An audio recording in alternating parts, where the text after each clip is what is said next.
Hello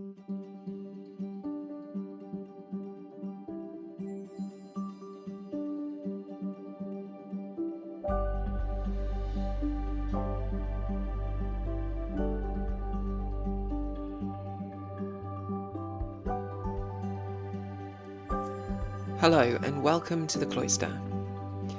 In today's episode, Father William talks about how the cycle of prayer in the monastery gives shape and rhythm to the monks' days, years, and whole lives. I pray that this reflection will be a blessing to you.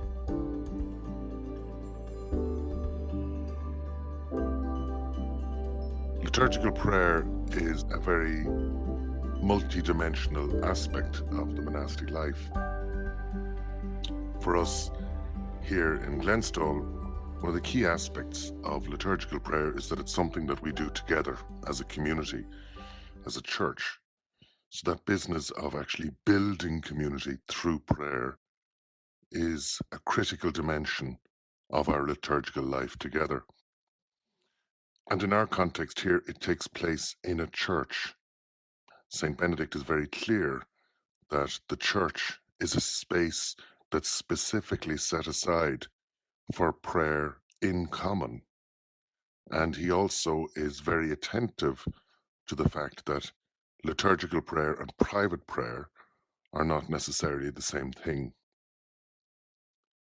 Liturgical prayer rhythms the day, so to speak, with a cycle of morning prayer and mass and vespers and compline. It sets the basic shape of the day, of the monastic day. It is the core task, and it's the task that is to be preferred above all others, as St. Benedict says. It not only rhythms the day, it rhythms the year, so that there are seasons of the year. We celebrate Advent in the run-up to Christmas, and Christmastide after Christmas. We celebrate Lent for the 40 days running up to the Triduum, to Easter, and then we celebrate Eastertide for 50 days after Easter. So we spend a lot of our year framing and celebrating various different elements of the Christian story by readings and by hymns in the church that we sing and read together. We explore the nature of our Christian experience together in the church in time. And one of the most important elements of that togetherness in the church in time is that we are present. It's actually where we choose to spend our time. We could spend it in lots and lots of other ways, but we are present in the church together in time. And that says a lot. It's where we place the weight of our being. And we're not only present, but we are attentive. We listen, as the rule asks us to do. We are attentive to the rhythms, both in the liturgy and within ourselves. And the liturgy provides a framework for us to live those rhythms and to be attentive to what's going on in them. The liturgy is often called the prayer of the church. So there's a dimension of our prayer that's not just about us. It's about the whole church. A lot of our prayer is interceding for others. We pray for people. We pray for the dead.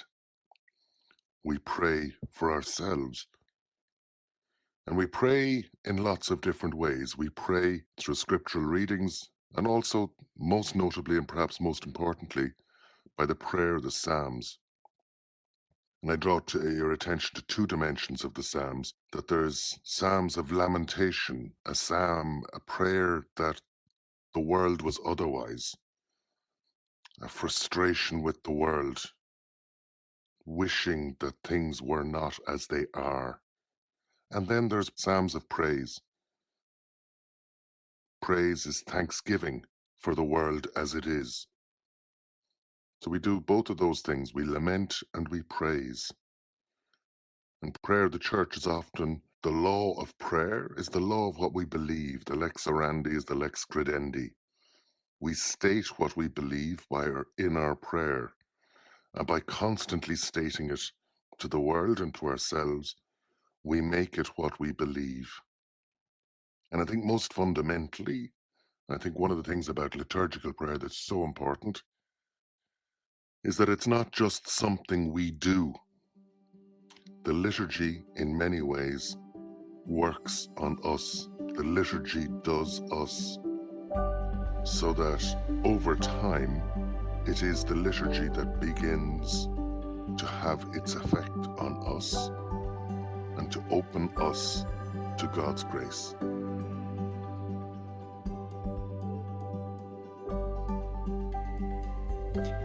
Thank you for listening to The Cloister. New episodes are released fortnightly, and we hope that you will join us again soon. God bless.